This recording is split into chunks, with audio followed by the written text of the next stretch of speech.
Hey guys, Dhru Harrell here with 9 Leadership, coming to you with another video. Today we're going to talk about why your past is holding you back and how do you overcome that. Stay tuned.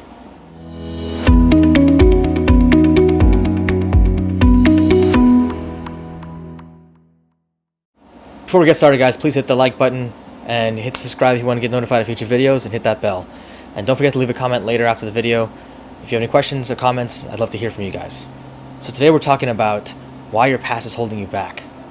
We've all had traumatic experiences in our lives, whether they're extremely traumatic, like they cause PTSD, or they're mildly traumatic. There's still things that affect us severely in our lives, whether we realize it or not. They help us to form beliefs, whether those beliefs limit us or that those beliefs empower us. They're things that happen to us in our formative times, from childhood all the way through even adulthood. The idea of formative years is, people think about when you're a child, but in reality, they're all formative years. They all impact your belief systems, they all impact how you behave. And there are things that happen to us in our past that have formed beliefs in our minds that can tend to hold us back. People have fear of failure. People who have experienced a rough time when it comes to money. These beliefs from the past we're putting them into the future. We're taking the future as though it's exactly the same as the past. What does that do for us? Well, one, it makes us relive the past every time we think about it. And that's not really productive for anyone. But the other thing is we are putting ourselves in these boxes. These boxes where our futures are the same as our past. We're putting the past experiences into the future because we're saying to ourselves, this situation is similar to my last situation like this. And because I recognize similar traits in a situation, even if it's just one trait in the situation that's similar, I'm going to treat it as though it's exactly the same as the last situation, when that's not the case. 99.99% of the time, that's not the case. So what do we need to do? We need to separate the future from the past. Realize that there's distinctions between what the future holds for us and what the past has held for us. What we've been through in the past does not mean what we go through in the future is going to be the same. All it means is that we've had that experience and we can learn something from it. I'm not saying to not notice the red flags in the future when we've seen red flags in the past, but we're trained to find red flags sometimes where there are not any red flags there. Now there's a difference between experience that helps you identify these kind of things versus experiences that cause this unfounded fear. Unfounded fear is one of the biggest causes for people not succeeding or not finding happiness in their lives. It's why we settle. We're afraid. Again, it's not founded in anything. Frankly, all fear is unfounded. Most things that we don't understand, we fear until we figure out what the heck it is, and then we realize, oh wait, it's not worth fearing, it's worth understanding. And now that I understand it, I don't fear it anymore. So what we can do for ourselves is understand the distinction between the future and the past.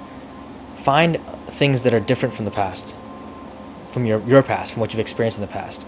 And if everything's exactly the same, then fine. You have reason to be concerned. You have reason to let that thing in the future be a cause for concern. But concern, not paralyzing fear. Concern is different from fear. Concerns can be alleviated. Fear has to be overcome. Understand the difference and realize that you have the power, only you have the power, to put your past in the past. There's a reason Hakuna Matata is such a popular phrase. Put the past behind you, because it's already happened. There's nothing you can do about it. All you can do about it is make sure that kind of thing doesn't happen in the future, and try to learn what you can from it, but distinguish the past from the future. If there are different people involved in the situation in the future versus the past, which again, most of the time is the case, it's not the same situation. If there are different scenarios involved in the future and just seems similar, not the same situation.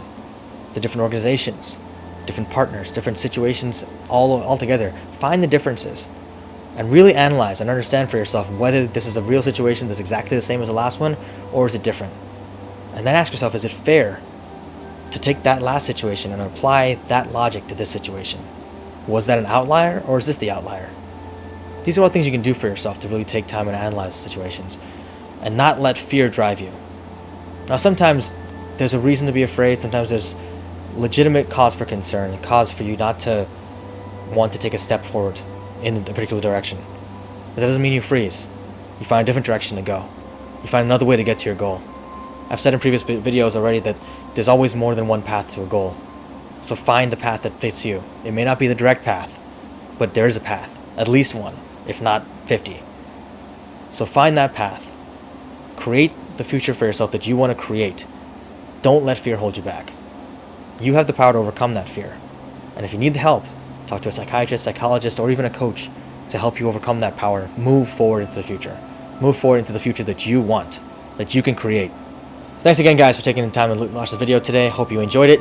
Hit the like button if you did. Hit subscribe and hit that bell if you want to get notified of future videos. If you have any questions, comments, suggestions, future videos, or you want to see how the things apply and if this works for you in the future, please leave a comment below. I'd love to hear from you. Let us know what you want to see in the future videos. I'd love to hear that as well. Take care and stay safe.